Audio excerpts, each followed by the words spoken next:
An analysis of William Faulkner's That Evening Sun. William Faulkner lived from 1897 to 1962. He lived in Oxford, Mississippi, where most of his stories are set, or they were set in a loose fictional equivalent of this town called Jefferson. He started publishing short stories in his mid-20s, but he did not become well known until 1949 when he won the Nobel Prize for Literature. Faulkner turned to short story writing after meeting Sherwood Anderson. He was heavily influenced by Anderson's interest in writing about a specific region, exploring psychological motivations, and writing about ordinary people. Faulkner sometimes employed a dislocated narrative, a jumping around in time, and some stream of consciousness perspective.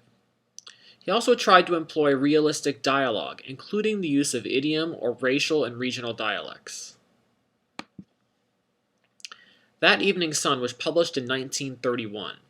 Its major characters include the narrator, who's a young boy named Quentin, Caddy, his sister, and Jason, their younger brother.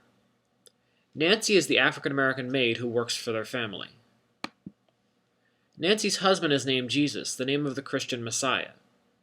There's clear significance to this name. It results in lines dripping in verbal irony, such as Jesus not being allowed in their house, or Nancy waiting for Jesus to come and take her home. We learn that Nancy has been arrested, although we initially don't know why, and the kids assume she's been using cocaine. There is a suggestion that she's been prostituting herself to white men such as Mr. Stovall. The kids, of course, do not pick up on this suggestion. Rather than be quiet about this, as was the racial expectation of the time, Nancy loudly proclaims Stovall's sins. He kicks her teeth out in response. Note that within the story there is skipping around in time. This is an example of Faulkner's dislocated narrative style. While this kind of narrative can sometimes be difficult to follow, it mirrors the pattern in which our minds tend to work. We skip back to past events or memories to give us context for current events. Why does Faulkner use Jason's dialogue so often, especially given that he's the youngest child and the least knowledgeable?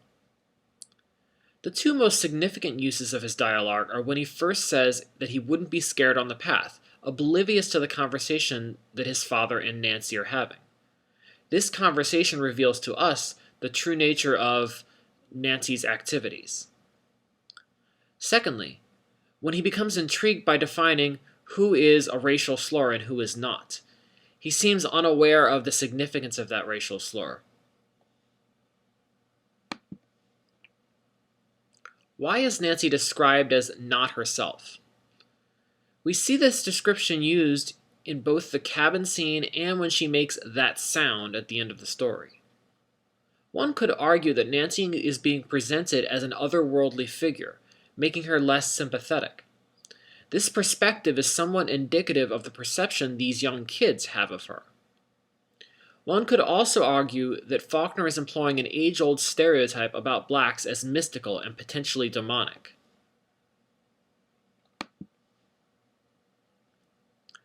Within this story, the father seems unconcerned about what might actually happen to Nancy. More significantly, the kids don't seem to see her as a person worth caring about.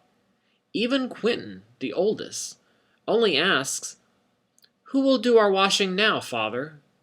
as they walk away from her. That line is the key epiphany of this story. The story leaves unexplained why Nancy was arrested and what happened after they left her alone in the cabin that night. This may be left unexplained in order to capture the children's perspective. Or maybe this is done to keep the focus on Quentin's last line and the callousness it conveys. Ultimately, this story conveys the awkward racial divides that existed in the Deep South during this time period. Faulkner's portrayal of the white family's racial attitudes is not sympathetic. One could argue that he's intentionally pointing out the deeply ingrained presence of stereotyping and the dehumanization it results in, as seen via the children's lack of caring for Nancy. Despite this social critique, Faulkner has remained deeply beloved in the South, which was extremely rare for those who spoke critically of racial divisions. He likely avoided any negative response to his critiques because they were subtle and did not seek to overtly moralize, but rather to reflect reality in an authentic manner.